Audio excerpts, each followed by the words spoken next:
Well, good afternoon, everyone, and welcome here to the launch pad, or maybe good morning or evening, depending where you're joining us from. You're joining us for our live launch coverage of the first ever RocketLab Electron launch from the United States. Virginia is a launch lover's mission, or Electron 33. We are thrilled to have you joining us here. If it's your first time here, welcome. My name's Zach. I'm the founder and host here at the Launchpad, and here at TLP, it's our mission to inform and inspire the explorers of tomorrow because we believe that space is better together, and we bring you full live launch coverage from launches around the world, space news updates, exclusive one-on-one interviews, and more, all right here on YouTube and on our website, tlpnetwork.com. We are now less than 45 minutes and counting until the opening of today's 2-hour launch window from the Wallops launch facility on the east coast of the United States. Electron has gone vertical and is well into propellant loading ahead of the opening of today's window. At last update, we heard that weather was at 90% go, so we are going to be waiting for more updates from Rocket Lab. They have begun their live broadcast, so we will patch them in the moment they begin talking, but we'll very quickly run through what we know about today's mission. If you want to know more about today's mission, you can do so by heading on over to our detailed mission briefing, the link there in the chat. That's where you can see our live countdown clocks. You can actually watch today's broadcast as well as any other live launch coverages that we provide, and where you can learn more about today's mission. We're going to be running through a little bit about what we know throughout the countdown, of course, listening in to mission control. We're excited to be rolling out an updated mission profile here in the very near future for layout, including even more information about the rockets, the engines, the fuel, and more, so make sure you stay tuned for that. But on board today's mission is 3 Hawkeye 360 satellites. That'll be launching as part of today's rideshare payload, launching from Rocket Lab Launch Complex 2. As I said, this is the first ever flight out of Wallops for Rocket Lab, and a very exciting beginning to their new chapter, launching from the United States. They've got at least 3 more missions scheduled for this year from Wallops, so we're excited to see this become a regular occurrence, with a total of 13 missions expected to occur this year with the Electron rocket. As always, we got people tuning in from all over the world, and it's great having you all here with us. I see we've got Texas, Los Angeles, we've got Lithuania, great to see you, Florida, New Zealand, Lakewood, Washington, great to see you, Kansas City, Central Connecticut. Thanks all for being here. If you haven't yet, take a moment, engage that like button. It really does help us out. And if you have questions throughout today's stream, you can send those in the chat by tagging us at the Launchpad. That's going to flag it in our system, so I'll be able to see those questions come in and answer as we go throughout today's countdown. Just make sure you're putting at the Launchpad. And if you want to be the next question answered, send it in as a super chat. That jumps you in the queue and also helps support what we do here at the Launchpad. We're entirely a volunteer team from across Canada, the United States, and the United Kingdom, bringing the best possible coverage we can of everything space. We weren't able to have anyone on site yet for this launch, but we are talking with Rocket Lab being there in the future, and we're super excited to bring you some content from Wallops in the near future, just like we are going to many of the different spaceports around the world as new launch sites are coming online. If you missed yesterday, we had an exclusive interview with Derek Harris, the business operations manager for Skyrora, which is a new and upcoming rocket company in the United Kingdom. So make sure, while we have some time here, take a moment, save that link, and definitely check that out for a really great interview where we talk about the future of a new propellant type that they're developing out of plastics, a new rocket, future launches out of the UK, out of Canada, and could Falcon Heavy operate on a propellant made from plastics? So definitely check that out there. But again, keep sending in those questions by tagging us at the Launchpad. We are now 41 minutes, 10 seconds and counting away from launch of Electron 33. Virginia is for launch lovers from Rocket Lab Launch Complex 2 in Wallops, Virginia, and we're thrilled to have all of you here. Rocket Lab's getting started up here, so we're going to listen into mission control shortly for an update on today's mission and how fueling and propellant load goes. Last update we had, weather was 90% go. We do have a 2-hour window, just like we did about a month ago when we last attempted this launch, and I know many of you joined us for that. So we'll be excited to hopefully see it get off the pad this time, weather looking a lot better. While we wait for them to begin their live feed, I do want to very briefly bring up, if you are on the East Coast, you do have an opportunity to possibly be able to see today's mission. If you're in any of those colored zones, may consider, if you have clear weather, heading on outside, taking a look up. You may be able to see today's launch. But let's listen in to Rocket Lab Mission Control as we count down to the liftoff of Virginia is for launch lovers. Everyone from Virginia on the East Coast, coming to you live from Rocket Lab Launch Complex 2 on the eastern seaboard as we count down to the launch of our first Electron mission from our launch pad on Wallops Island, Virginia. You are looking at our Electron launch vehicle vertical and ready for liftoff from the NASA Wallops flight facility near Chincoteague. My name is Muriel Baker. Thank you for joining us for today's mission, our 33rd launch of Electron, but our first flight of our rocket from here in Virginia, scheduled to launch in under an hour's time at 6 p.m. Eastern Time. And my name is Jane McNichol. I'm a mission manager here at Rocket Lab. And along with Muriel, we'll be taking you through today's launch attempt for this mission for our customer, Hawkeye 360. We're starting off the new year with this first launch from Launch Complex 2 after standing down from our last attempt a few days before Christmas due to strong winds. The weather today, though, is cooperating, and we are on track for an on-time liftoff this evening. Our launch operations team here at the pad and our launch control center at Wallops have powered through preparations for today's flight. The range is ready, the rocket is ready, and Hawkeye's 360 satellites on board Electron are healthy and waiting for their ride to space. Once they're delivered to orbit, they'll join the rest of Hawkeye's constellation to detect and monitor radio frequency signals around the world, which Hawkeye 360 used to provide geospatial insights to their global customers. Here's the team to tell you a bit more about their mission.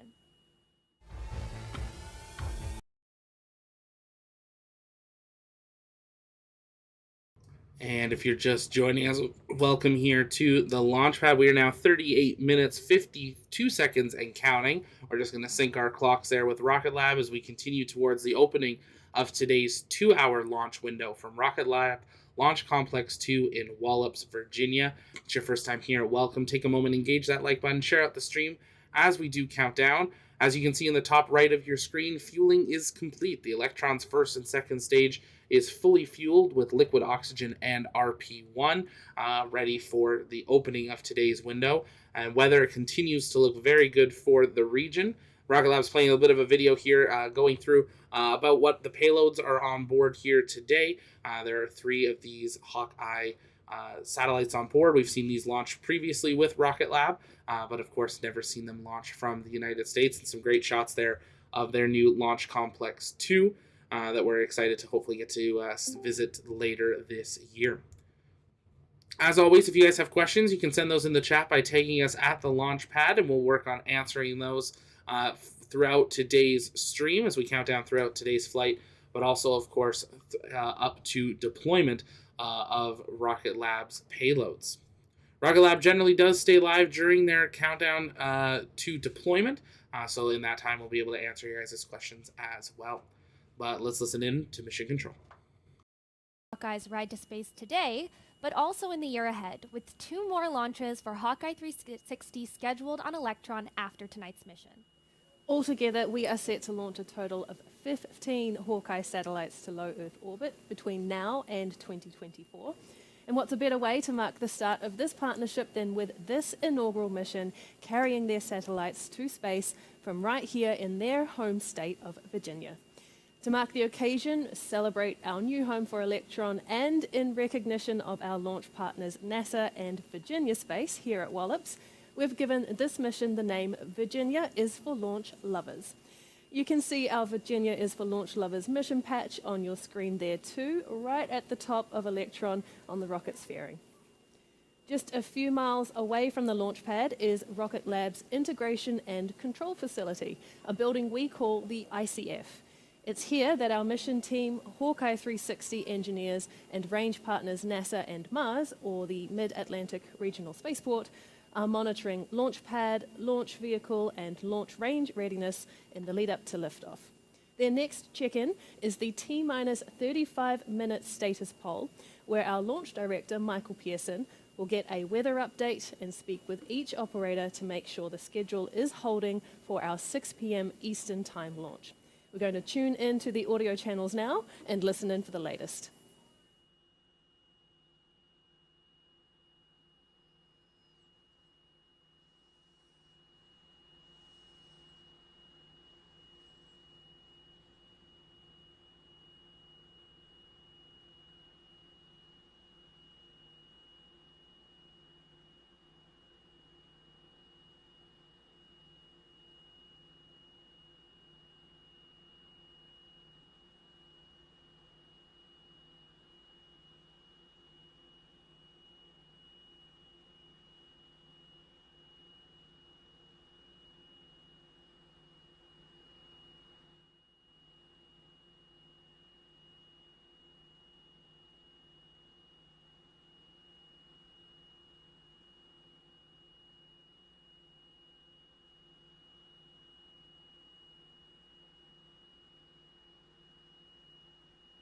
And if you're just joining us, we're listening in All to... stations LD on countdown, proceeding with the status poll for launch sequence. Stand by for the poll for current and expected status for launch. Please report green or red, tracking green or red for launch. Stage. Stage is green, tracking green. Avionics. Avionics is green, tracking green. GNC. GNC is green, tracking green. VCON. VCON is green, tracking green. T1. T1 is green, tracking green. GC. GC is green, tracking green. PLS. PLS is green, tracking green. Mars CE. Mars CE is green, tracking green. Mars Ops. Mars Ops is green, tracking green. MM. MM is green, tracking green. NASA LWO. LWO is green, tracking green. NASA GSO. GSO is green, tracking green. NASA PM. NASA PM is green, tracking green. NASA RSO.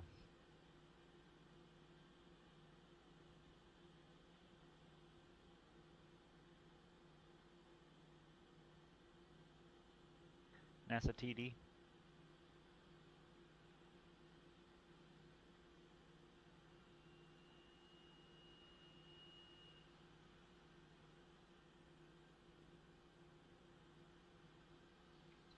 NASA RSO LD countdown. Yeah, NASA RSO is red, tracking green. We will be red until the boat exits our hazard area, but we are expecting it to exit.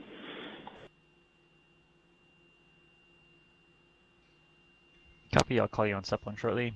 NASA TD.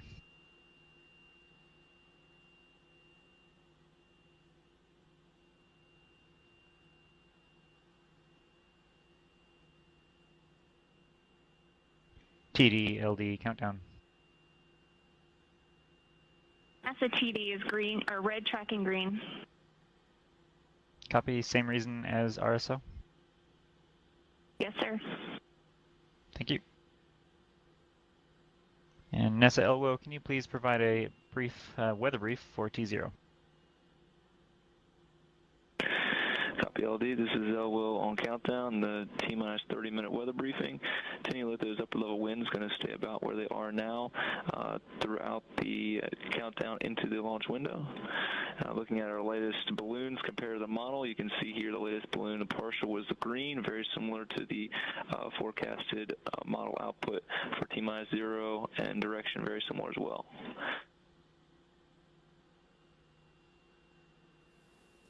There we go. That was a mostly positive update from the RocketLab ICF, with most operators with green tracking green, apart from that boat in the hazard zone. But we are tracking green for them to clear that, which means we will be moving forward with tonight's launch attempt as the clock continues counting down. We are now at T-minus 31 minutes to lift off from Launch Complex 2 for Virginia is for launch lovers. If you're watching from the Pacific Coast, then launch is set for 6 p.m. Eastern Time this evening, and adjust your time zone to that. If you're tuning in internationally, then you can convert launch timing to your local time zone from 2300 Coordinated Universal Time, or UTC.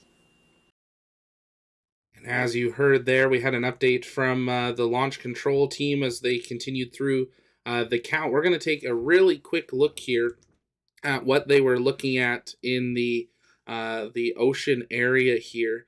We're going to be able to pull this up on our screen just in a moment here. They are tracking one boat that's currently in the region of the launch site, and we'll pull this on screen here. This the launch complex area is kind of this whole coastal region along here.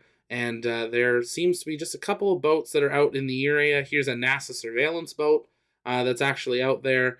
I'm not sure what that is, but there's this one vehicle here that looks to be that it is in the area. There's really nothing else that I would see in the path of where they're launching. There are a couple other vessels out further off the coast, but that would be the closest one to the actual range. NASA surveillance is actually out there. So they're keeping, of course, a close eye on the range. That is why You heard in there 2 people said they are red, but they are tracking green. That's a really good sign for that they believe that these range violations will be cleared at the beginning of the window ahead of today's mission. So we're going to be keeping a close eye on those vehicles as we continue towards the opening of the window here about 30 minutes from now, but we still have lots of time for them to be able to clear that range. Generally something we would have wanted to see occur earlier, so it wasn't actually part of the countdown, but we will have another check-in at about the 15 to 10 minute mark. They do another countdown there to enter into terminal count, and that's where we will want to confirm that the range is for sure clear, or they can hold at that point should they require more time for the range to clear. We still got lots of time, though, for today to fly. The weather was go, so that's a really great sign. Previous to the last flight attempt that we saw, it looks like a beautiful night down in Virginia for the first ever launch from Rocket Lab's Electron from Rocket Launch Complex 2.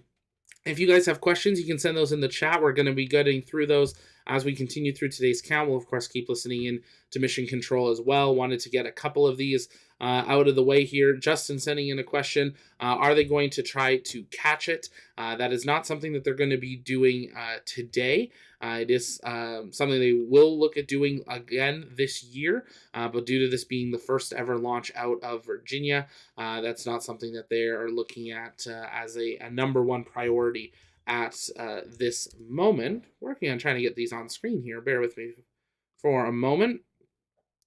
While we work on that, we'll keep going though. We got another question coming in. What direction of the launch? Inclination from LR.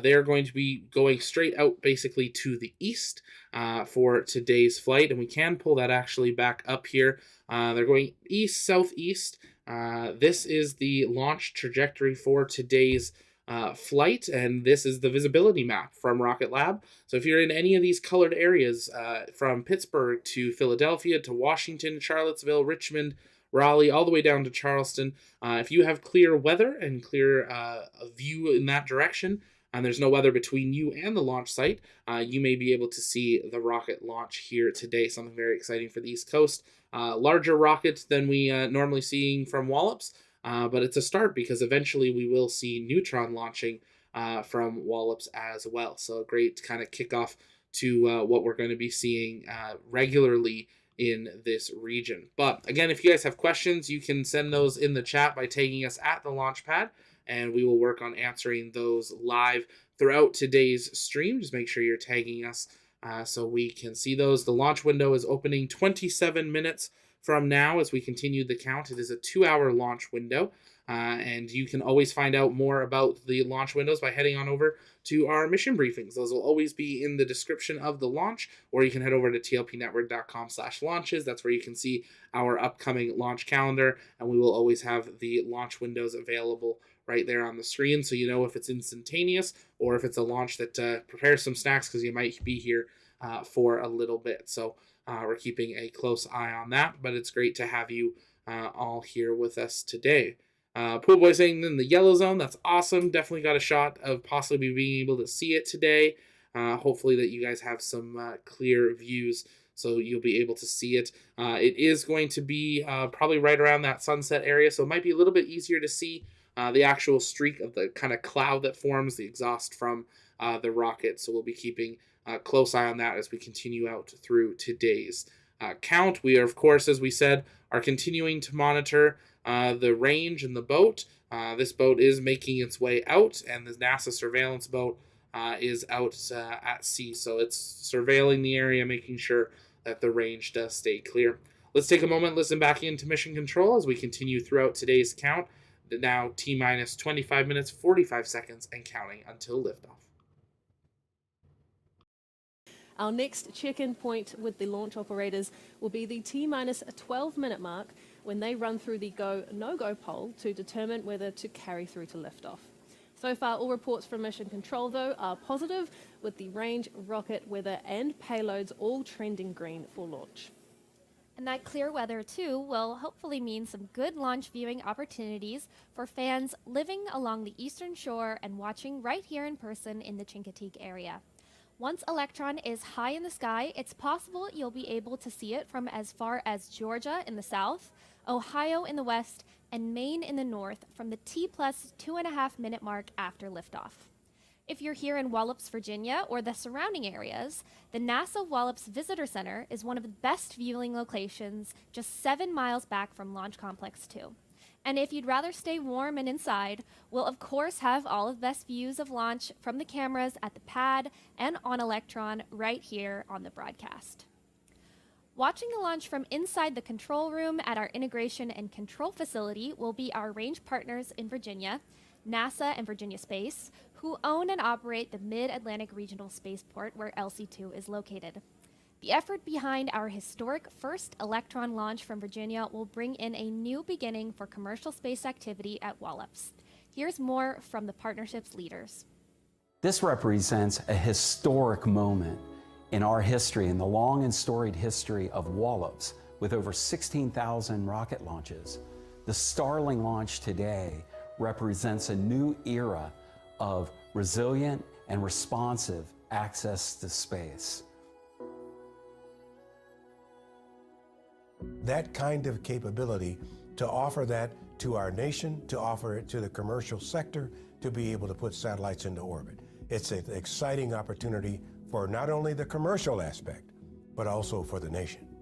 Bringing together NASA's engineering with our autonomous flight termination system, enabling and supporting RocketLab and the Electron launch vehicle, along with our partners in Virginia with the Mid-Atlantic Regional Spaceport. The AFTS serves as a springboard for increasing the cadence of launches while providing a safe launch where it doesn't rely on human beings. It reduces costs and then allows us to launch more frequently, increasing our efficiency, not just at Wallops, but at all ranges across the United States. So flying with AFTS from Wallops opens a whole new capability for rapid response, rapid succession, and lessens the mission time support to spool up for a mission.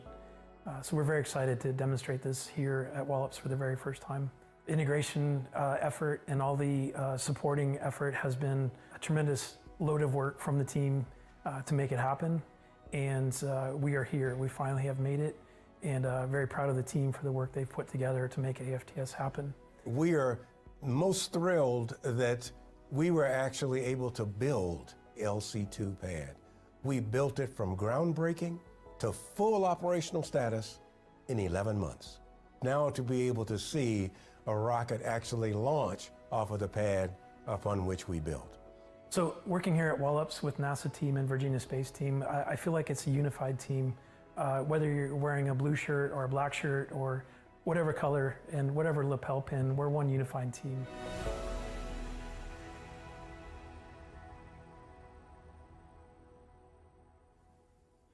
T-minus 21 minutes and counting on the clock for this Virginia is for Launch Lovers mission. Now, it has been a long time coming to launch Electron from LC-2. As we heard from Virginia Space in that clip, alongside technicians from Mars, we built the pad and its infrastructure in just 11 months back in 2020. But beyond the site build has been the monumental effort to usher in a brand new system for the spaceport for this and all future launches, an autonomous flight termination system, or AFTS. Now, AFTS is a computer-controlled way of making safety decisions for a rocket once it has lifted off the pad. A small box on the rocket is run by software that follows a set of safety rules. If those rules are violated while the rocket is in flight, then the AFTS will quickly end the mission. We designed and built an AFTS system for Electron and have been running it successfully on missions from our launch site in New Zealand for more than 20 missions. On NASA's range at Wallops, though, flight termination has been a traditional human-in-the-loop system. Until today, that is. After more than 20 years of software and algorithm development, NASA and the Department of Defense will today debut their AFTS for an orbital mission at Wallops for the first time. It's a crucial system that will become open to all range users to help bring down range costs, increase launch responsiveness, widen boundary limits for launches, and support multiple launch vehicles from the range. If you're just joining us, welcome here to the launch pad. You're looking at a gorgeous view from Launch Complex 2 at Wallops, Virginia in the United States as Rocket Lab counts down 20 minutes until launch of the first ever Electron rocket from their Launch Complex 2 site. We're going to run to answer some of your questions, so you can send those in the chat by tagging us at the launch pad as we continue throughout today's countdown. We are still monitoring one boat that is still in the range area, but we still have about 8 minutes or so until we begin to enter that final go, no go to enter terminal count, and that's when we'll want to hear that the range is clear. NASA continuing to monitor that boat as it's leaving the range, but we're going to answer your questions that you're tagging with at the launch pad. I see one coming in here from Ken asking if we can repeat where it will be visible. Absolutely, let's pull that up for you here on the screen. A few different places that it'll be visible that you guys can see the launch throughout the entire East Coast. Obviously, this is dependent on your weather and your elevation, but everyone from Pittsburgh to Philadelphia, Baltimore, Washington, Charlottesville, Richmond, Raleigh, and Charleston, you guys will be able to see the launch depending on your weather conditions. So keep a close eye on that as we continue through today's count. We're going to keep listening in to mission control as we continue throughout the count, and of course want to keep an eye on that rocket on the pad as that is giving us some amazing views here this evening. 3 seconds later, the first stage separates from the second stage, and then 3 seconds after that, the engine on the second stage of the rocket lights up and the mission carries on. By this point, Electron is well into space, and the need to protect the satellites from Earth's atmosphere no longer exists. So the rocket sheds the protective fairing, or the rocket nose cone, to lose the dead weight. That fairing jettison milestone occurs around 3 minutes after launch. Electron's second stage carries on with the mission until it almost drains the batteries that are powering its Rutherford engine. It won't have reached the mission's orbital altitude yet, so to keep going, the second stage switches to a fresh set of engine batteries. This is an action unique to Electron because it was the world's first rocket to use electric pump-fed engines to get to orbit. Battery hot swap, as we call it, will happen around T plus 6 minutes and 45 seconds into the mission. After that, we'll have our second set of engine cutoffs and stage separations. This time between the second stage and the third stage at around 9 minutes into launch. Following these actions, it's a bit of a wait to complete the mission while the third stage carrying the satellites completes its first pass of Earth.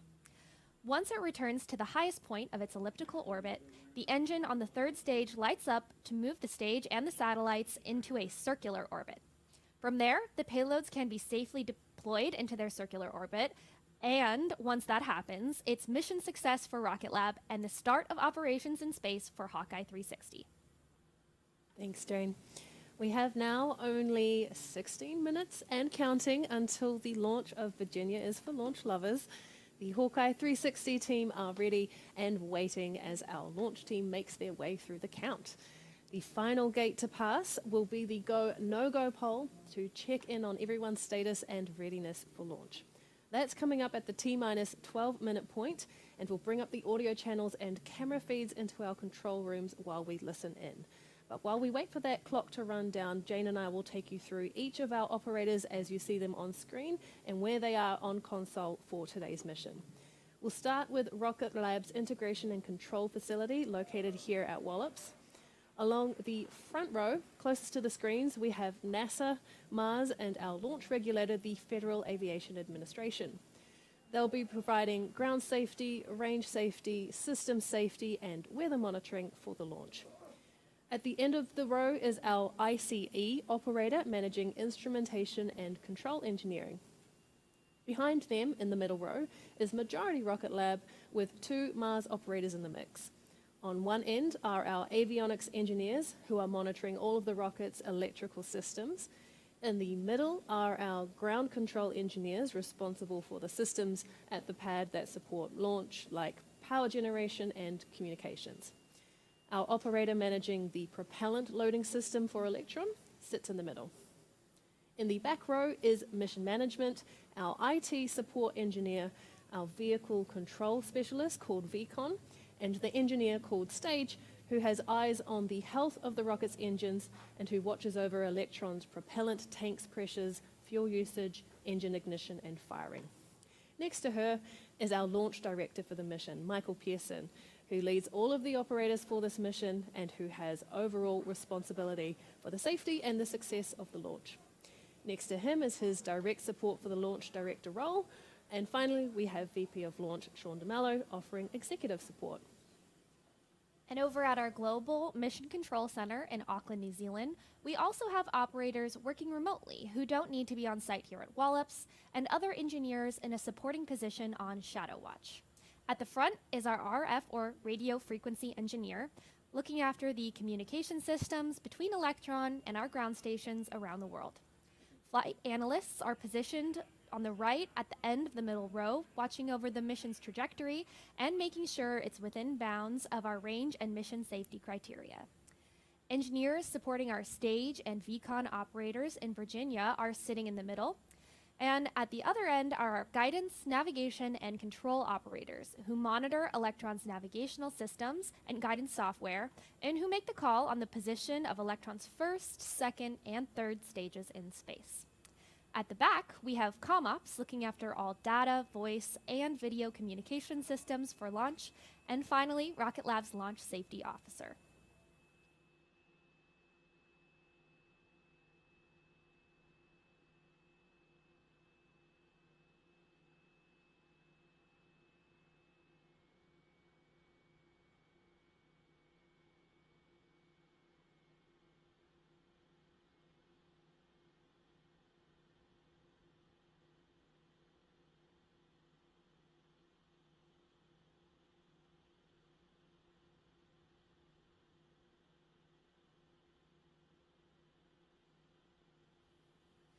All right, T-minus 13 minutes and counting, and we're coming up on that final go, no-go poll scheduled for T-minus 12 minutes.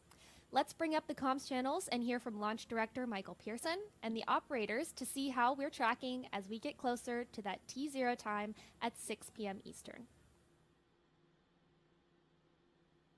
And we're going to listen in for this final go, no-go before we enter terminal count, and then we'll go back to answering your questions. See a few of them in the chat there. Make sure you're sending those in by tagging us at the launch pad. I see I've got one from LR in there. We'll get to that once we listen into this final, hopefully final go, no-go prior to we enter terminal count. Big thing we're listening for is NASA giving clearance of the range. They were red, but they were tracking green earlier in the count. But fueling is complete. Both the first and second stage of Electron are fully fueled with RP1 and all liquid stations oxygen. LD on countdown. Proceeding with the final poll for launch. Go, no-go sequence. Stage. Stage is go.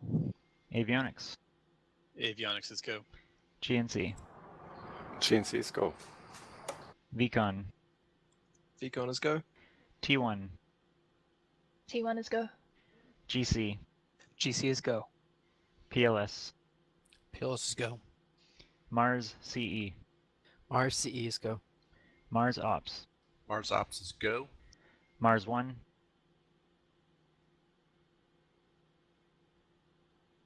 Didn't copy Mars 1.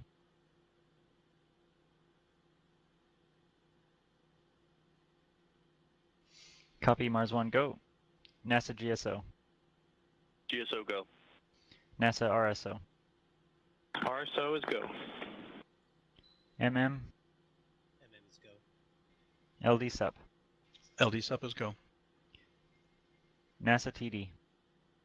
NASA TD is go. Okay, the go, no-go sequence is complete. We are T-minus 10 minutes and 45 seconds and counting.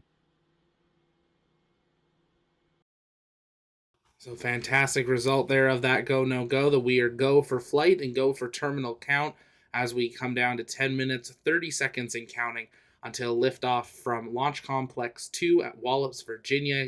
There on the right side, but the left side of the split screen there, you can see a fantastic view of Electron fully loaded with liquid oxygen and RP-1 rocket fuel, ready for today. The range is go, the weather is go, and NASA has cleared that they are ready for the first ever commercial launch here of the Electron rocket from Wallops, Virginia, opening up a new chapter for Wallops. This is the first of up to about 4 flights of Electron we will see from Wallops this year out of about 13 Electron missions totaling for this year's calendar. We may see a few more added on. One thing with Rocket Lab, they of course do want to have reusability with their Electron rocket. They will not be attempting to recover today's mission with the helicopter due to it being the first flight out of Wallops, but that is something that we see them testing here in the near future. They've confirmed they will be doing more tests in New Zealand, and then eventually that system will be brought to Wallops as well. Rocket before launch. The ICF can process 2 Electron rockets for launch in parallel and support payload integration with dedicated customer clean rooms. The ICF has been a hive of activity in the lead up to this mission, and that is only going to continue with more LC-2 missions booked in the coming year. And while we continue at 9 minutes and counting until liftoff, a couple of questions coming in the chat. You can send those in by tagging us at the launch pad. This one coming in from LR. Did Rocket Lab have to change anything about the rocket to launch from the States? The vehicle itself, I don't believe they did. It still had to have a number of the same certifications because it is still a U.S. company. They were just launching out of New Zealand. So they still had to have an FAA launch license when they launched out of New Zealand. So Rocket Lab's Electron was already receiving FAA basically approval prior to these launches when they were in New Zealand. So the biggest things would be certifying the new range and the pad and those sequences there, and knowing obviously all their emergency operations for out of Wallops should there be a failure. They're on the East Coast, so they're launching over the ocean, so that makes it rather easy in that sense. So not that we know of that there was any major changes, but really great question. The biggest change that they've mentioned was actually on NASA's end with the range, opening it up, being able to offer availability and working in those sequences and systems for outside companies to set up to be able to set up facilities to launch other rockets that are not NASA specific or military rockets there. But thanks for sending that in. It's a really great question there. Coming down now, 7 minutes, 30 seconds and counting until launch. If you're just joining us, welcome here to the launch pad. We are counting down to the first ever launch of Rocket Lab Electron from the United States. So take a moment, engage that like button. It really does help us out. And you can share out that broadcast. They're playing through a little video here talking about their new launch complex. So we're going to take a brief moment and just remind you, if you do happen to be in any of these colored zones, you do have the possibility of seeing today's launch, anyone from Pittsburgh to Philadelphia, Baltimore, Washington, Charlottesville, Raleigh, and Charleston, anywhere in there within the first couple of minutes of flights, you may see it streaking through the sky. It is launching basically directly to the east-southeast off of the coast, so it'll be within those first few minutes, but head outside. If you got clear sky and good elevation, you may be able to see an Electron shooting through the air. Really exciting opportunity today, and we hope you see that. If you do happen to capture any photos or videos of today's launch, you can send those to us over on Twitter, TLPN_official, or over on Reddit. The TLP Network Reddit is now up and running. We'll drop a link for both of those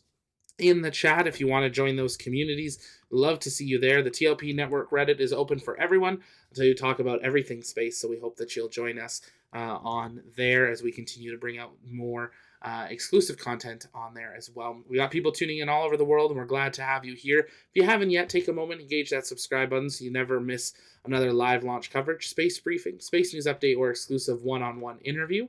We are now T-minus 6 minutes and counting until liftoff of today's rocket. Once they wrap up this video, we'll turn their audio back up and listen straight into the mission control comms as we continue through the final bit of today's countdown of the first ever Electron launch from the United States.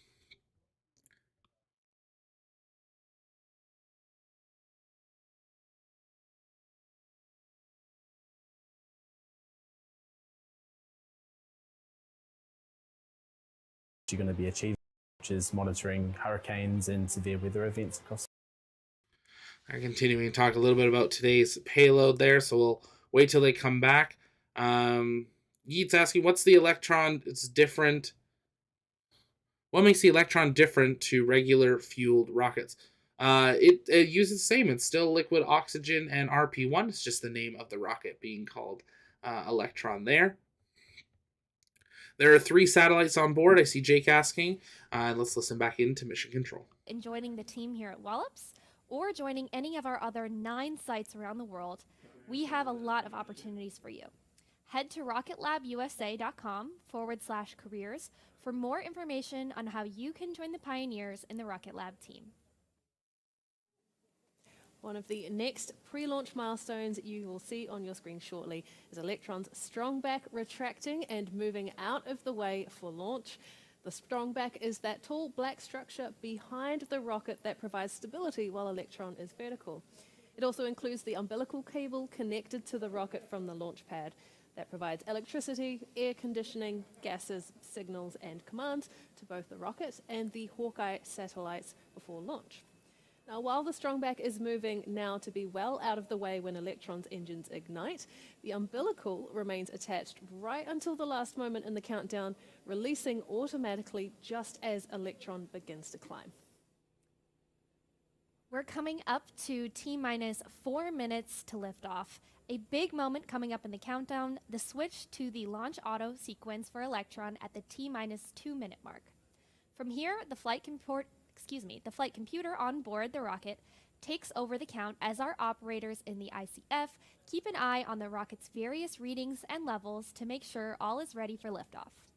The NASA range officials are also keeping a watchful eye over the launch site and launch corridor for today's mission. They're tracking no issues with range, the weather remains clear, and all surrounding areas are within safety parameters. With LOX loading nearly complete, Electron is almost ready to head to space.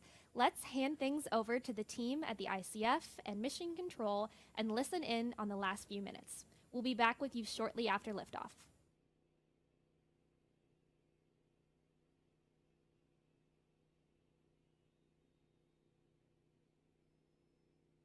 T-minus 3 minutes and counting.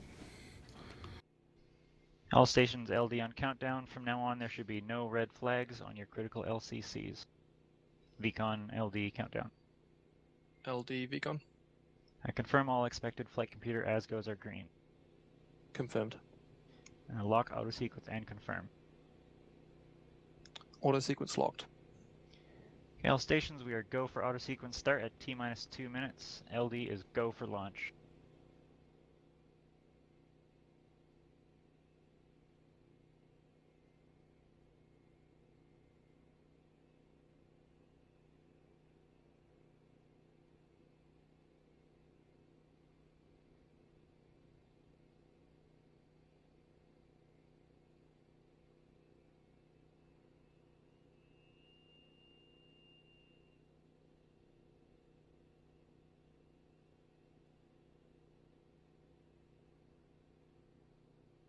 T-minus 2 minutes and counting. Launch director remains Vehicles go. on internal power. AFTS is green and enabled for flight.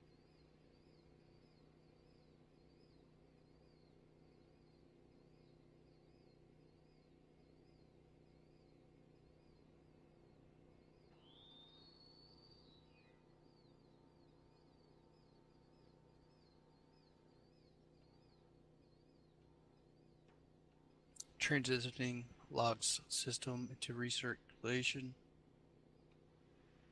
Anti-geysering is disabled.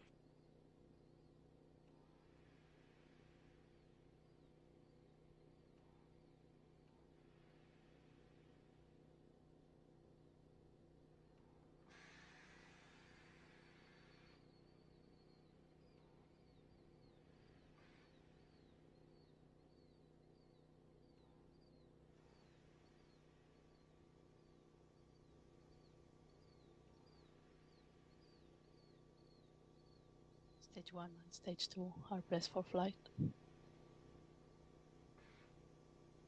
High flow engine purge enabled.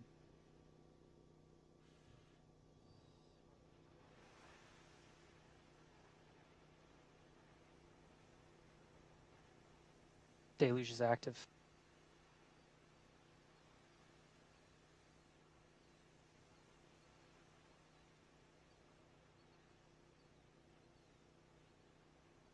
T-minus 20 seconds and counting.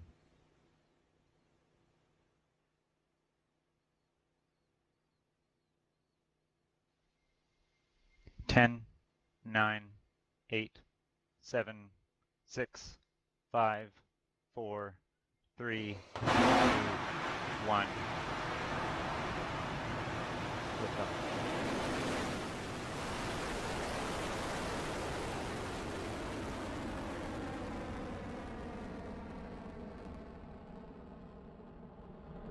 Electrons Beginning clear the pad, pushover. saving ground systems. Stage 1 propulsion is nominal. And Electron has launched from the United States for the very first time, 30 seconds into flight, traveling 400 kilometers an hour.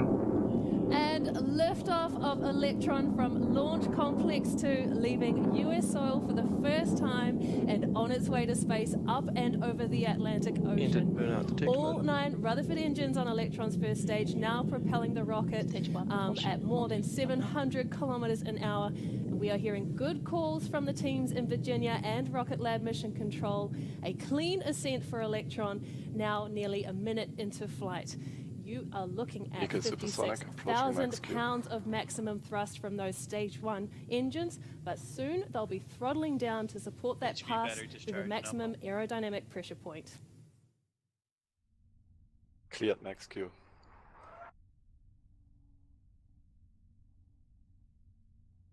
There is the call out. Electron has cleared that first milestone and is continuing nominally. The 9 Rutherford engines on the first stage are throttling back up, and all looks nominal for propulsion there. We are now at 1 minute and 32 seconds into flight, with Electron moving at speeds of nearly more than 3,000 kilometers an hour now. The next major milestone will be those Rutherford engines on the first stage shutting off completely, expected to occur at around T-minutes 26 seconds into flight. That will happen just before separation of the first and second stages, which then allows the Rutherford engine on the second stage to fire up and continue with the mission to low Earth orbit. The events are called out from Mission Control as MECO, stage separation, and stage 2 engine ignition. Meanwhile, those 9 Rutherford engines are continuing to propel Electron at more than 6,000 kilometers per hour. 2 minutes and 10 seconds into flight of Virginia is for launch lovers. MECO confirm.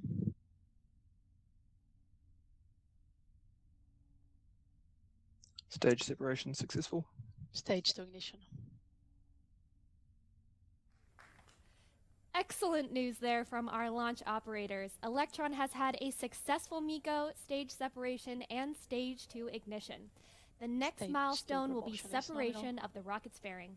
We do this to lose unnecessary weight once Electron is through the Earth's atmosphere. Fairing jettison succeeded.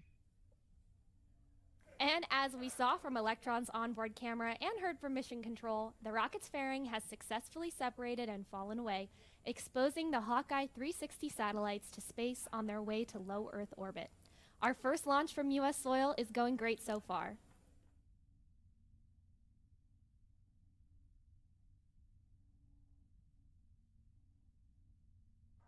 Guidance is nominal.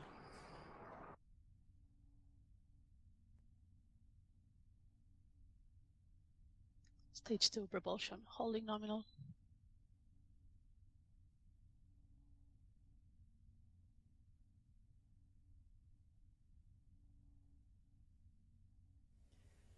Coming up on 4 minutes into flight of Virginia HVB is for launch lovers, our 33rd Electron mission. The rocket's second stage is now reaching speeds of more than 9,000 kilometers an hour, powered solely by a single space-optimized Rutherford engine. The second stage will take the payload to the height of the mission's orbital altitude before it separates with the kick stage, which will carry on to insert the mission into a circular orbit. Before that, we'll have a few more mission milestones to complete, including a swap of the batteries for the second stage engine shutdown, and then final stage separation. Those events are coming up at around the 6 and 9 minute marks into launch.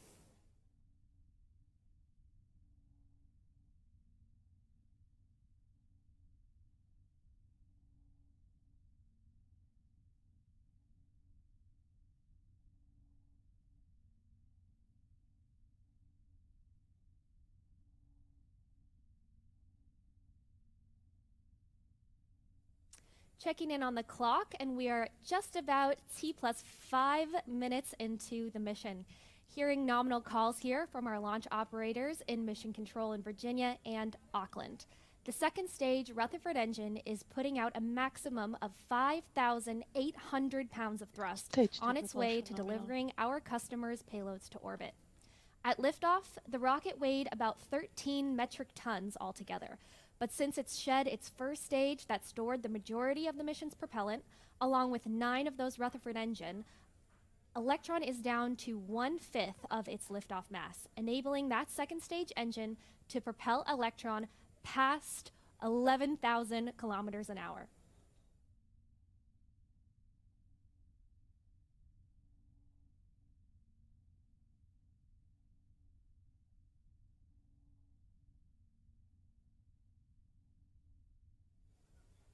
We are coming up to our next event in the launch timeline, what we call the battery hot swap.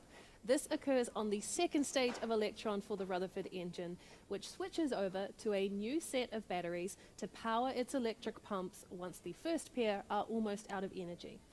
Once the swap is made, the old batteries fall away from Electron, and sometimes we see those shiny silver packs on the screen as they go. So let's keep our eyes on the screen and listen in for the call that battery hot swap has occurred.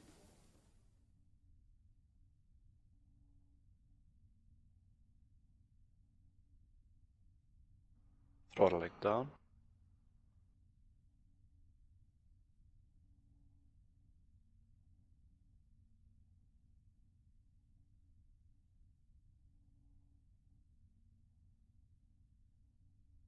Hot swap successful.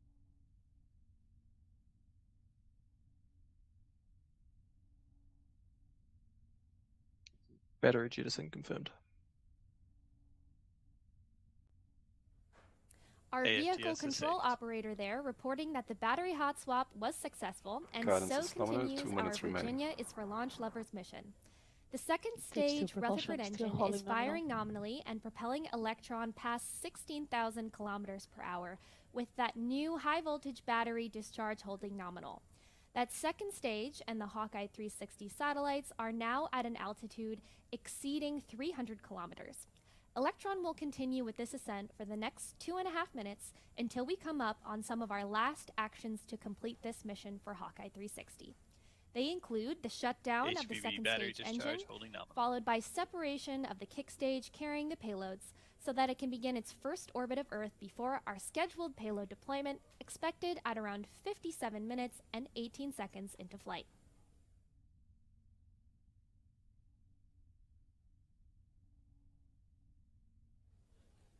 While we're in the second stage burn, let's take a quick look back at the mission so far.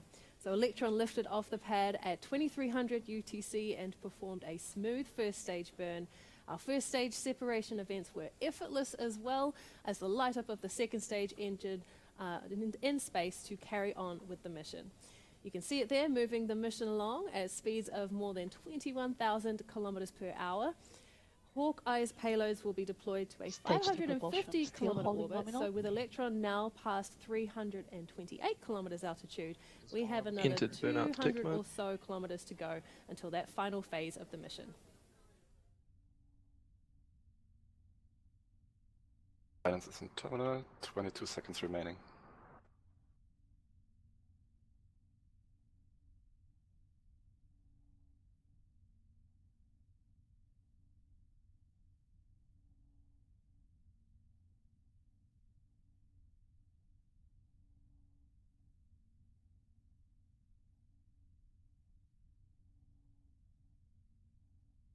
Seco confirm.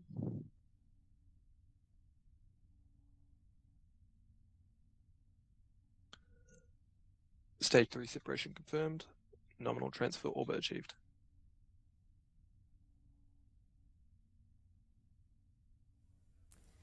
And that is SECO and stage separation confirmed. Deployment of the Hawkeye 360 payloads to low Earth orbit is now a step closer with the shutdown of that final Rutherford engine and release of the kick stage into its first Great job on the phasing nominal path of orbit, Earth. everyone. The kick stage separated into an elliptical orbit of Earth and will take the next 43 minutes or so to bring itself back around to the mission's nominal altitude of 550 kilometers. As it comes back close to that altitude, the engine on our kick stage called Curie will light up and propel the kick stage and the payloads into a circular orbit at that same 550 kilometer altitude. Once it's on the right path, the kick stage will deploy the payloads, Hawkeye 360 can begin operations of their spacecraft, and our role in this mission will be complete. We'll come back to those final moments when they're due at around the T+50 minute mark. But for now, we'll take a break on the broadcast and we'll be back with you ahead of payload deployment. So we'll see you here soon. And what a fantastic night down at Wallops, the first ever launch of Rocket Lab. If it was your first time here, welcome. My name's Zach. I'm the founder and host here at the Launchpad. Here at TLP, it's our mission to inform and inspire the explorers of tomorrow because we believe that space is better together. And we bring you full live launch coverage from launches around the world, as well as exclusive one-on-one interviews and space news updates. We've got a bunch of new shows rolling out over the next couple of months here on the Launchpad as well, so make sure you're staying tuned for those and subscribe so you don't miss any of it. As we've got about 45 minutes until payload deployment, we're going to take some time and answer your questions. So any questions you have, you can send those in the chat by tagging us at the Launchpad, and we will be answering those live. We're also going to take a look at some of the questions, some of the comments of things that you guys have seen and some of the pictures you have sent in from today's flight. So if you happen to take any pictures or videos during today's mission, you can send those to us on Twitter or also on Reddit, and we will be showing those on air here. We've already got a few coming in that we're excited to bring up on air here just momentarily. Bear with me as I patch this in. That we're excited to do. So make sure you send us those on Reddit or on Twitter, tagging us at TLPN, and we will work on bringing those up on air. And then we're going to answer some of your questions as well. We've got the first couple here right away. If this will give me control, there we go. This is coming in from MJ in Philadelphia. We've got, I'm just going to zoom in here. We've got this fantastic shot coming in from MJ in Philadelphia of Electron shooting through the sky here. So thank you so much, MJ, for sending that in. I see we've also got one coming in over on Facebook from Jeremy Smith. Thank you for sending this photo in here as well. Jeremy, if you're in the chat, let us know where you are tuning in from. We'd love to know that as well, but a nice shot there. It's something exciting to see, a new rocket launching from the East Coast, making space more accessible and reachable for many more people getting to see launches. No longer do you have to travel down to Florida for the Space Coast or for Vandenberg over on the West Coast. You do have Wallops coming online with these bigger, more larger vehicles, and in just a few years, Rocket Lab will be launching Neutron from Wallops, which is even more exciting.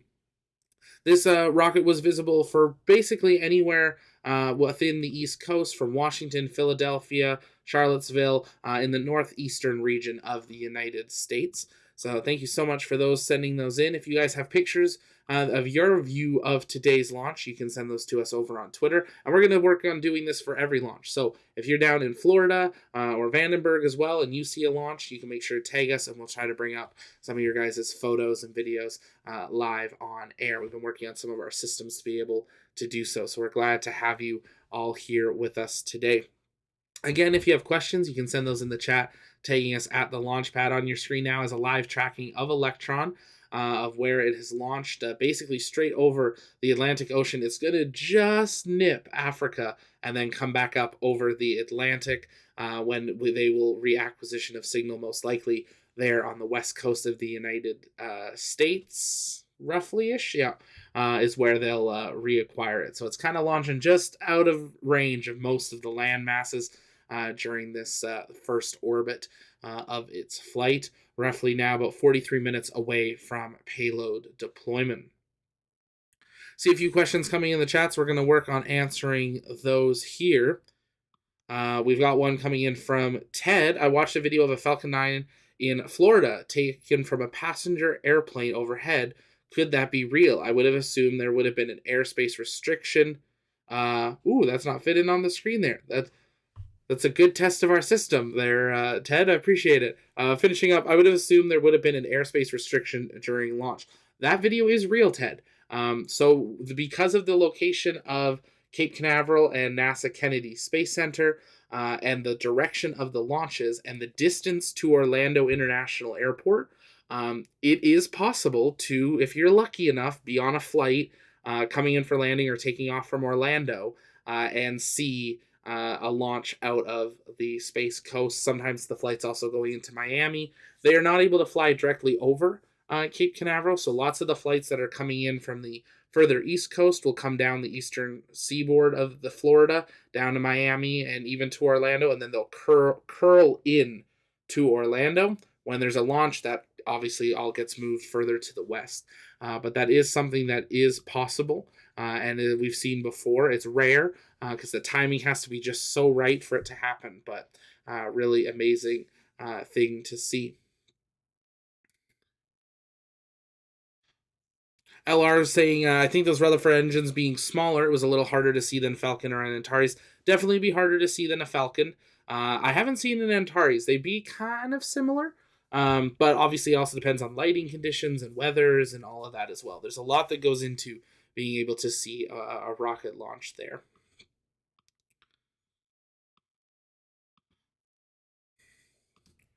I think I caught up there. But yeah, again, if you guys have questions, you can send those to us in the chat by tagging us at the Launchpad, and we'll work on answering those live here. We're continuing the countdown towards payload deployment here. Ground Truth, thanks for the coverage. Take it easy. Absolutely. Thanks for being here, Ground Truth. We'll hopefully see you down there at the Starship Orbital flight test. We're excited to be, of course, counting down towards that. I think everybody is. Another picture coming in here from MJ from within Philadelphia. So we'll pull this up here. This is a cool shot. I love this one here. Just showing, just a casual rocket flying through the sky, No big deal, just a nice evening. Beautiful neighborhood, though, and just nice, clear evening. Perfect viewing conditions for a launch. So thanks for sending that in.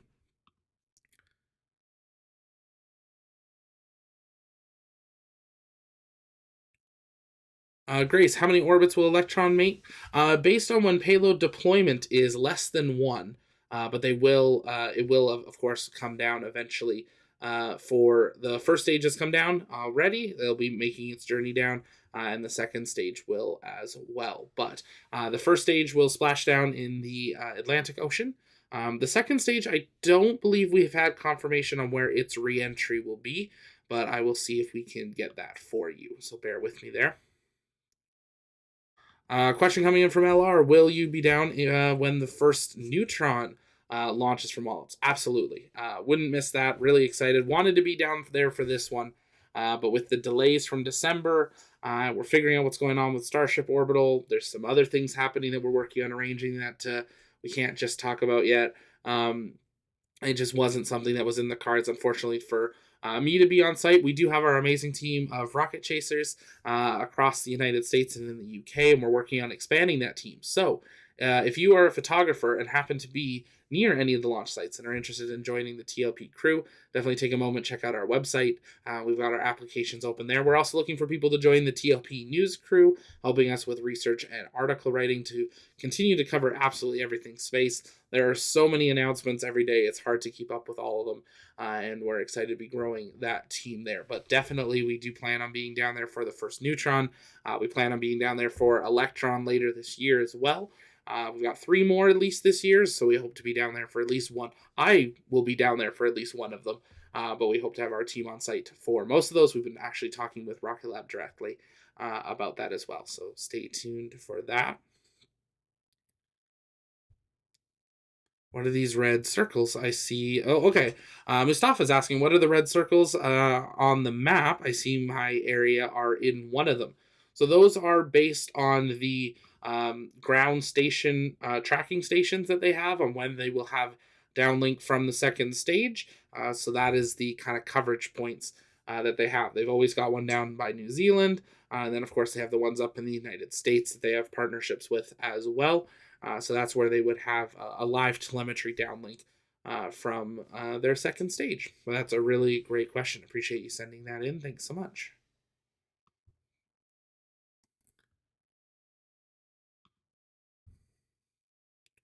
Space Podcast, does Neutron have a bigger Rutherford engine? For it. It is a different engine. So it is the different engine that they are developing. They just had the first test firing of it actually not too long ago. But that is something that they are still in development. Not a lot has been shared about that engine just yet, and I will keep an eye out for that application there. I know we've got a few that have come in that we're reviewing, so bear with me as we go through those, but we'll keep a close eye on that as well. Corner going to be a fun year for new vehicles. It absolutely will be.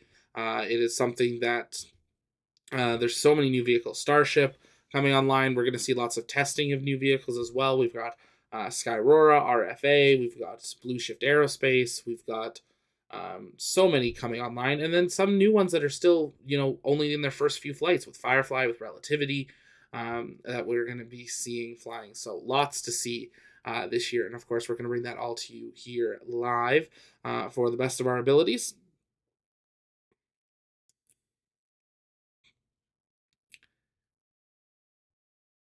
Couple people commenting, yes, the chopsticks, for those that were following, the chopsticks did get lifted at NASA Kennedy Space Center today onto the tower. The kind of mini chopsticks got lifted up today. Super exciting to see that come along.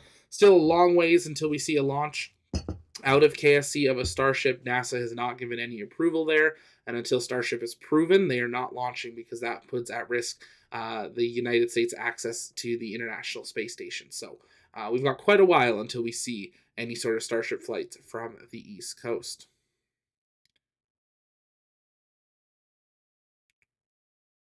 Ginger's asking, is the Starship orbital flight test still on schedule? It's never been on a schedule, to be honest. It keeps moving. I had OFT launch dates a year ago, September, when I first went down. So it is not something that's necessarily a schedule. It'll happen when they're ready. It'll happen when they get their launch license. That's the biggest thing right now. They had an incredible wet dress rehearsal yesterday. They are now going to destack the ship, take ship 24 off. Then they will static fire the 33 engines on the booster to make sure that works, and that the pad and tank farm all survive, and that the booster survives. And then they will move towards an orbital flight test. But they do not have a launch license from the FAA at this time. So even if the ship was ready, it's going to sit there and wait. There was a lot of mitigation things that they have to do, so we're keeping a close eye on that. But we will, of course, be having some of our team down there on site. Depending on what part of the world I am in, I am hoping to be down there on location as well. But there's a lot of projects going on right now, so we're keeping a close eye on that. But definitely something we will see this year. As long as there's no anomalies during testing, we will see Starship fly this year, and I think it'll be in the first half of this year. We'll see, March, April, May, June, somewhere in there.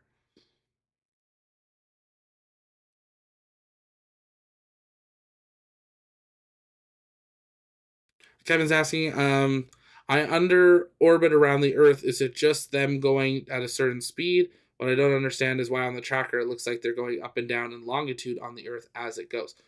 So they are. So they are going in a circle. Don't really have a best way of doing it, but if this is the Earth for it, and you launch from here, and they launched partially to the south, as they orbit, they're going to go down, and then at some point, around Earth, they're going to start to go back up.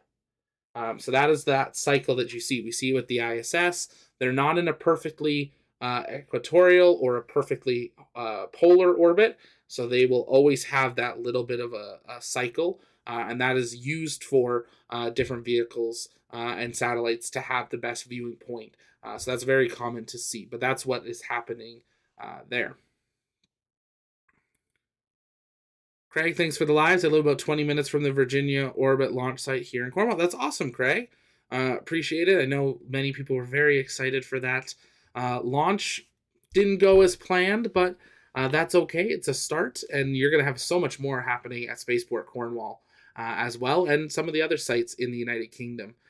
So that'll be exciting to see here this year as well. We're hoping to be there on site in the near future as well.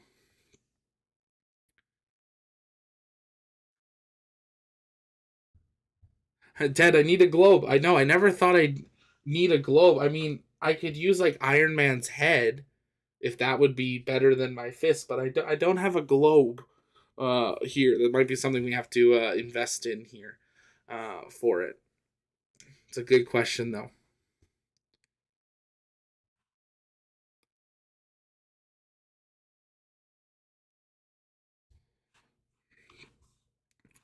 If you're just joining us, though, welcome here to the launch pad. We are now about 25 minutes into today's flight as we continue towards. Peter Beck sent out a couple tweets throughout that launch time to fly, and 14 minutes ago, a perfect transfer orbit. So they're celebrating that as they continue to have this first successful flight of Electron from the United States, first of many that will occur over this year, and then we'll slowly pick up over the years to come. If you guys have questions, you can continue sending those in the chat by tagging us at the launch pad, and we'll work on answering those. We're going to take a very quick commentary break, and I will be back shortly, so stay with us right here on the launch pad as we count down 31 minutes until payload deployment from the first ever Electron mission from the United States. Stay with us.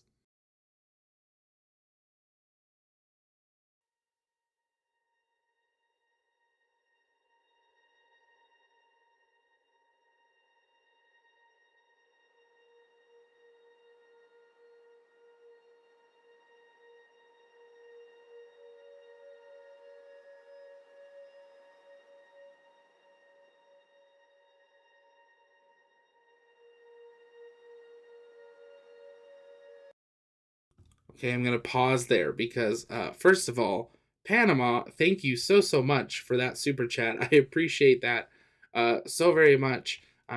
Sending that in.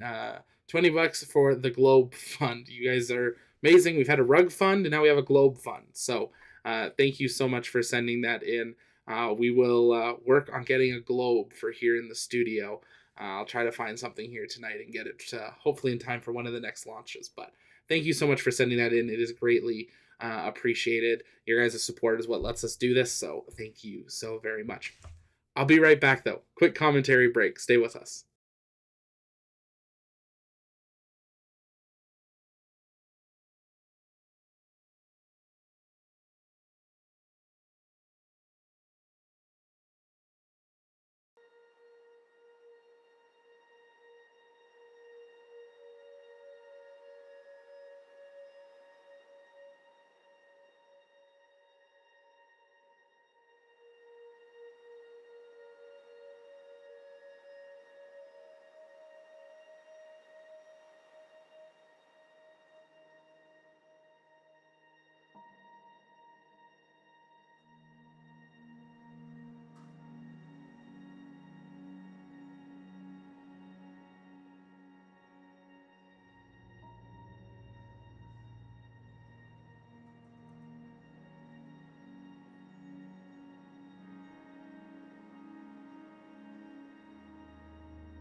Hello and welcome back to the broadcast of Rocket Lab's 33rd Electron mission. Virginia is for launch lovers.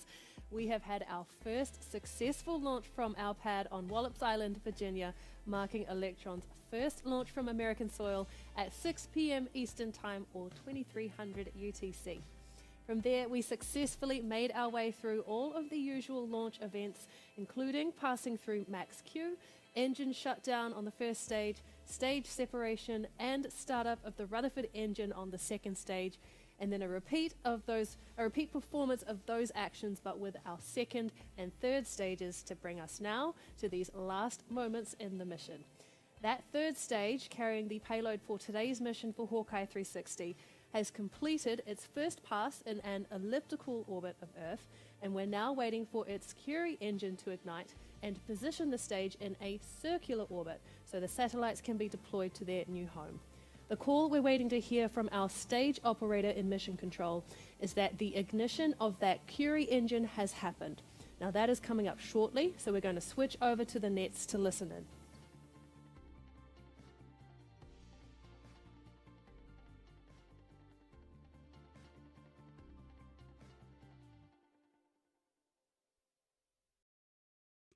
And if you're just joining us, welcome here to the launch pad and our live coverage of Rocket Lab's first ever launch from the United States. We're now just under 2 minutes away from deployment, listening in to hear about this final Curie burn ahead of deployment. Liftoff occurred just over 55.5 minutes ago from Launch Complex 2 in Wallops, Virginia, carrying the first ever Electron mission. This mission originally scheduled to launch last year in December, delayed due to weather. Had a beautiful day down in Wallops. We've seen some amazing pictures. If you've taken photos or videos of today's launch, don't forget to tweet them at us over on Twitter, TLPN_official, or send them to us on the Reddit, TLP Network, or the Launchpad Network. You can find our Reddit there and join the conversation. It's also not too late to join the TLP Discord. It's open to the public, and our teams hang out in there. I'd love to see you as part of that community. Now, at this point in the count, the Curie engine on the kick stage has ignited and is now boosting the stage and the satellites into that circular 550-kilometer orbit. The engine will continue burning for about 60 seconds when the operator will report Curie engine cutoff has been confirmed. We'll then have the simultaneous deployment of the 3 satellites in Hawkeye's cluster. Very soon, we should receive that confirmation that the Curie engine on the kick stage has shut down, which will signal the deployment of those Hawkeye satellites. Let's jump onto the nets now and wait for that call.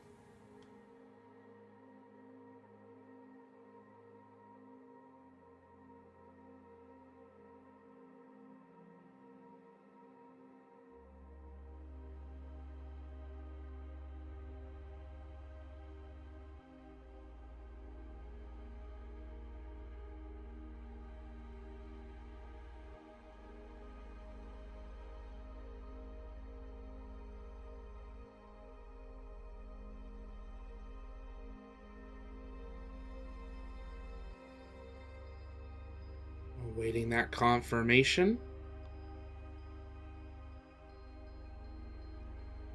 While we wait for that confirmation, I want to again say a big thank you to Ted S. for his super chat for your globe. We appreciate that. Already looking at a few options, and we'll get that in the studio here right away. Appreciate that so much. That Curie burn should be completing its burn, and payload deployment should have occurred. Just jumping back here to let you know that what we're waiting for is for data to be received from a tracking station to confirm those actions have occurred in the mission. So again, we're just waiting to get that data back, the telemetry back from the tracking station, and as soon as we have it, we'll hear those calls through mission control. Someone had asked earlier what those red circles are. That is what we are waiting on. Waiting for those confirmations of Curie burn and payload deployment of the 3 satellites that are on board. You can see that live tracking view and look into mission control. Deployment should have occurred just over 1 minute, 15 seconds ago. We're waiting for that confirmation.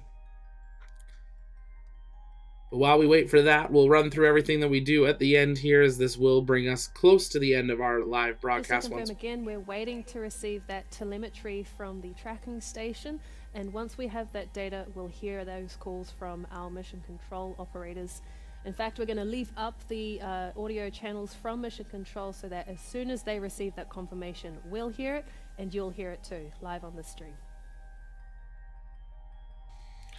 So we got mission net open, waiting for that confirmation. But if it was your first time here, welcome. Here at the Launchpad, it's our mission to inform and inspire the explorers of tomorrow, because we believe that space is better together. And take a moment, engage that subscribe button so you never miss our live launch coverage, space briefings, space news updates, or exclusive one-on-one interviews. Also, take a moment following today's stream, check out our exclusive interview with the business operations manager Derek from Skyroar in the United Kingdom, an up-and-coming launch company in the United Kingdom, counting down to their first orbital launch in 2023 of the Skyroar XL. Super excited to have had that conversation. We'll be visiting them later this year. This year we're going to be on site in the United Kingdom at a lot of number of different launch places. With ground stations all over the world. So as we wait to receive the telemetry from this ground station, you'll be waiting for those call-outs from Mission Control right here on this broadcast.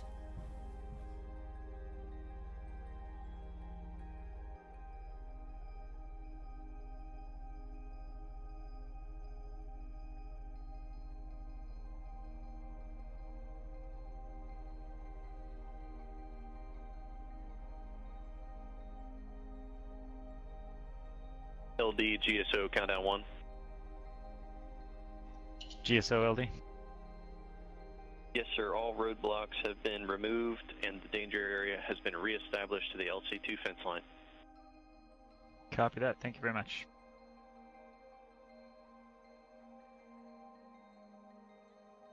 Well, that wasn't the payload confirmation we're hearing, but hearing that they're reopening some of the range. But we're still waiting for that payload confirmation. See in the chat, Opus, one more KSP. I might jump on tonight. Well, I've got a couple meetings tonight, but we'll see if we can jump on that. If you're wondering what that is, we have our Launchpad Twitch account that we jump on and do some Kerbal stream programs. So we'll maybe try to do one of those a little bit later here this evening. Colton, when shall we see a Vesta board? Colton, you got to send us one. We've got a space. It'll go right here, and the chats will go there. So DM me for my address, and you can send us one. GSO LD. Going off console. Copy that. Thank you. Still waiting for that confirmation of payload deployment. Hearing some other things, some switching of the who's on console and everything there. Colton, wish I could. I am so far. If you're just joining us, we have had a picture-perfect launch here in Virginia, and we are now just waiting news of payload deployment. Our operators have confirmed Electron reached a nominal orbit, and now we are awaiting for the payload deployment from the kick stage to receive that confirmation from telemetry at our ground stations. We're experiencing some slow data connection with the tracking station to confirm that, so this could take a little longer than usual, but we'll stay here with you on the broadcast and give you that information as soon as we have it. That's still a good call out there. They're still working on it, and Colton, we can do a digital one though, like just a big TV maybe. I still want a Vesta board. They're cool, so we'll have to wait to see, but we need to get that. Need to get more of those streams happening. I'm going through withdrawal. The clackety clacks.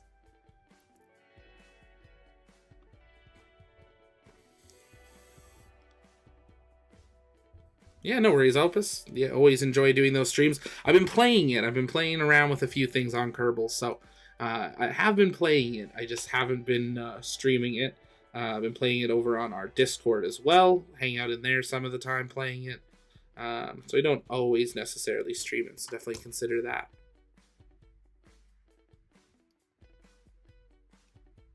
Yeah, we've started working on kind of a, not necessarily not a digital clackety clack, but something like it. So we'll hopefully have that out in the next, I don't know, Jay, when are we releasing? When are we going to use that the first time?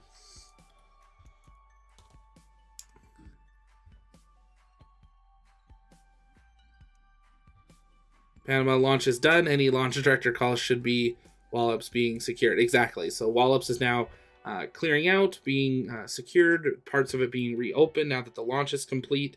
Now we're just waiting for that downlink from the second stage, confirming that Curie burn, and then that deployment has occurred. As you can see, the ground track of the second stage has been like 90% over water, so there's been very few moments of ground station connection that they've been able to get these downlinks. And where they're at right now, that is why we're having this a little bit longer time to have confirmation of payload deployment.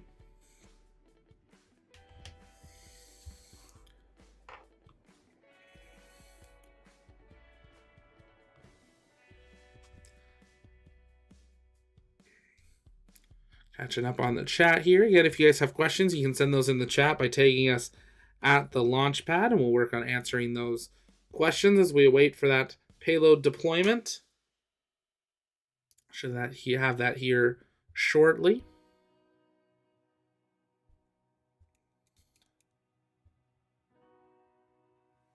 Date in the description does match. Nervous wait here on the webcast as we wait to receive that telemetry confirmation that we have had payload deployment for this mission.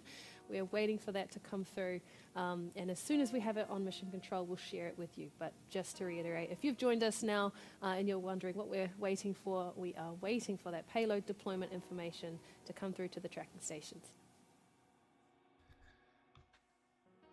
Definitely a little bit of a longer wait than we're normally used to for payload deployment. Or normally, if it's a longer deployment confirmation like this, the companies will just not stay live and just confirm it via a tweet. But as long as they stay live, we'll stay live, waiting to hear that confirmation, bringing the first Rocket Lab mission from the United States to a close. But if you're just joining us, welcome. Just over an hour and 6 minutes ago, Rocket Lab launched an Electron rocket from Launch Complex 2 in Wallops, Virginia, on the east coast of the United States for the very first time. The 33rd Electron mission, but the first from the United States, and the first not from their New Zealand Launch Complex 1A and 1B, opening up a new launch opportunity. So we're waiting for the information. The commands to ignite and shut off the Curie engine and deploy the spacecraft are preloaded onto Electron prior to liftoff. They're part of the auto sequence that controls the entire launch. So that's all happening right now as we wait for the confirmation of the data to be received from the ground station. Electron communicates with ground stations across the globe, and if we are unable to receive this telemetry from the current ground station pass, we'll just wait until we go over our next ground station pass, which is over the west coast of the United States. So stick with us for confirmation. Well, maybe a little bit of time until we get that confirmation.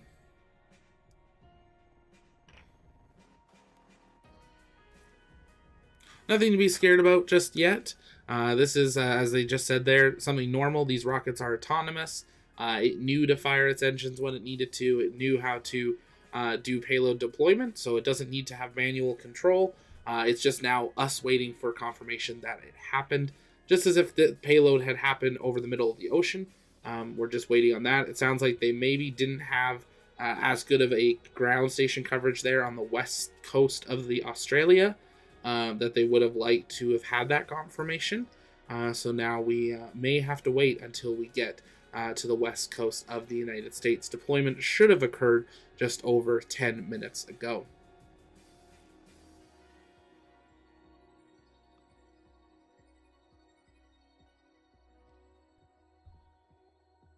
See there another live view into mission control for Rocket Lab. We'll bring it up on the bigger screen here as we continue to await payload deployment.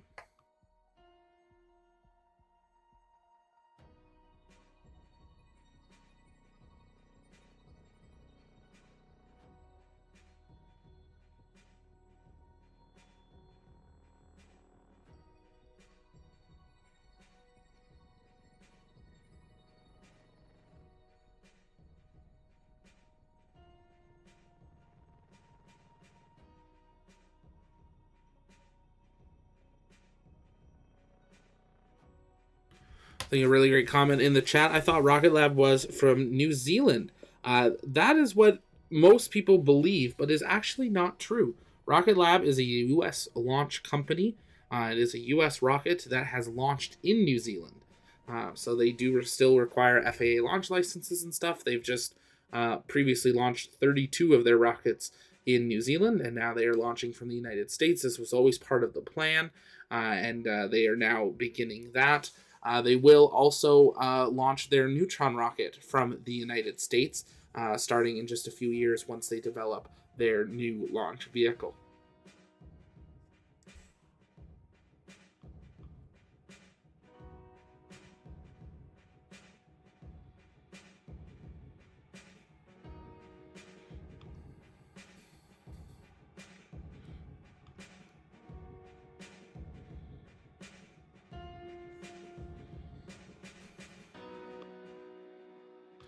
Normally we would turn down the everyday astronaut music, but we're listening into mission control comms at the same time as we await confirmation of that payload deployment.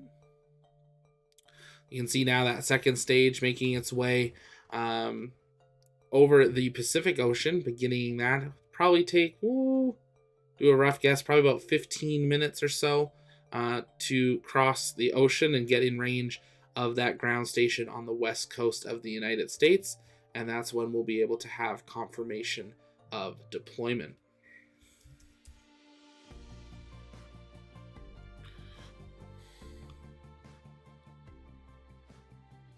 Nope, Chinese rockets do not launch from Wallops. Only American rockets launch from Wallops. Absolutely, Tweetsy, appreciate it. Will, what sorts of satellites do Rocket Lab deploy? They can launch a variety of satellites on board their Electron rocket. They've launched Capstone, which went out to the moon. Today they're launching 3 satellites for the... Oh, let's listen in. Today here in Virginia, Electron had a flawless liftoff from NASA Wallops and successfully placed the kick stage in a nominal transfer orbit. Now we're just waiting on that final part of the launch puzzle, the payload deployment. All indications at this stage are that it has taken place as planned, but the ground station charged with confirming this has decided to go offline at just the perfect moment. We're now waiting for that next pass, which is coming up soon. That has got to be one of the best MC moments. Well, the ground station we wanted to use decided to just, go offline. As it does. It just, when you needed it. So we are going to definitely now be waiting until the west coast of the United States for confirmation of the payload deployment. That is probably going to take about 10-15 minutes or so. But the ground state, maybe it did a forced update and just, turned off. Sometimes the computers do that. So we'll see what happens there. But we will stay live until we have confirmation of deployment of the 3 satellites on board. We were talking about what satellites they can launch. On board today are 3 Hawkeye 360 satellites that they have launched a number of Hawkeye satellites in the past. This is part of one of their customers' payloads that they've launched a number of times on a returning contract. They are also using this system for delivering 15 of these satellites between 2023 and 2024 into the Hawkeye 360 constellation. These missions will grow Hawkeye's constellation of radio frequency monitoring satellites, enabling them to better offer precise mapping of radio frequency transmissions anywhere in the world. Wanted to make sure I said that one right for what these satellites are doing. But they can deploy a number of different types of satellites. As long as it fits in the fairing, it basically can launch on an Electron.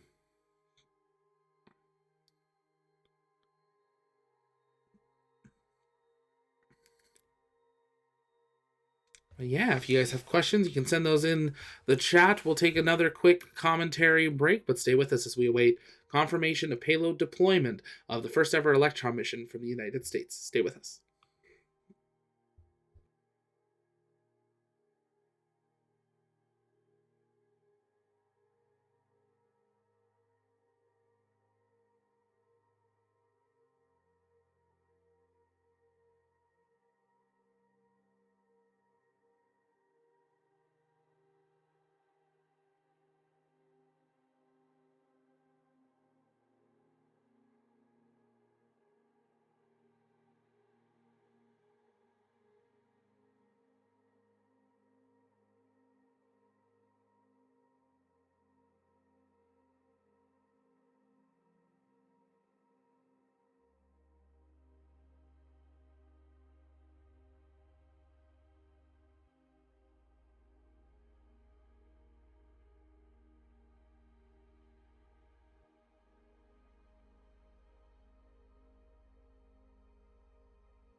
Virginia is for launch lovers. After a perfect launch here at NASA Wallops, we are now waiting for those magic words, payloads deployed. Usually, we would get this confirmation a little earlier, but it looks like a ground station was not functioning as planned during the kick stage's first pass. Happily, we're only another 10 minutes or so away from the next ground station, where we hope to connect and get that final confirmation that the payloads have indeed separated from the kick stage as planned. Let's listen in and wait for that.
And if you're just joining us, welcome here to the launch pad. Just over an hour and a half ago, Rocket Lab launched for the very first time from U.S. soil, and we are now hopefully a minute or so away from confirmation of payload deployment. You're now seeing a live view of mission control in New Zealand, and it looked almost like some clapping. We also saw Peter Beck there for a moment, but we are going to wait for confirmation.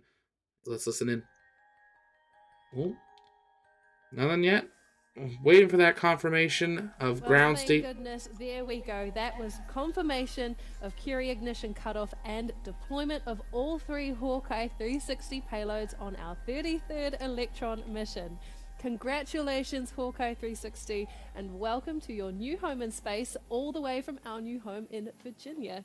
These satellites will form part of Hawkeye 360's radio frequency detection constellation, able to identify and geolocate sources of radio frequencies from space for communication, navigation, and operations. And today's mission has brought the total number of Hawkeye 360 satellites in space to 15, and these 3 are the first to be deployed into their mid-lateral orbit. This mission also now officially brings the count of satellites deployed by Rocket Lab to 155. Now, 2022 was a milestone year for the entire Rocket Lab team across the world last year. A record number of launches with 9 for the year, and our first mission off planet to the moon for NASA with the Capstone mission in June, supporting the Artemis 1 launch with rollout solar arrays and CubeSat dispensers, and that was just the tip of the iceberg, with this first launch of the new year marking an even bigger 2023. So congratulations to the whole team and to all of our customers and mission partners. We cannot wait to do it bigger and better this year with you. And a huge thank you to you at home as well for the support and for sticking with us through this broadcast of Rocket Lab's 33rd mission. And there we have it. Payload confirmation confirmed. The first mission from U.S. soil of an Electron rocket is successful. If it was your first time here, though, with us, thank you so much for joining us for our live launch coverage of Virginia is for Launch Lovers here on the launch pad. Here at TLP, it's our mission to inform and inspire the explorers of tomorrow, because we believe that space is better together. And if you haven't yet, take a moment, engage that subscribe button so you never miss another live launch coverage. And of course, head on over to tlpnetwork.com/launches. That's where you can follow up and stay up to date on all the upcoming launches with our TLP launch control. You can also see some of the history and statistics there. But that's going to do it for us here today. This is Zach from TLP's Network's Head Studio signing off. We'll see you next time. Bye-bye.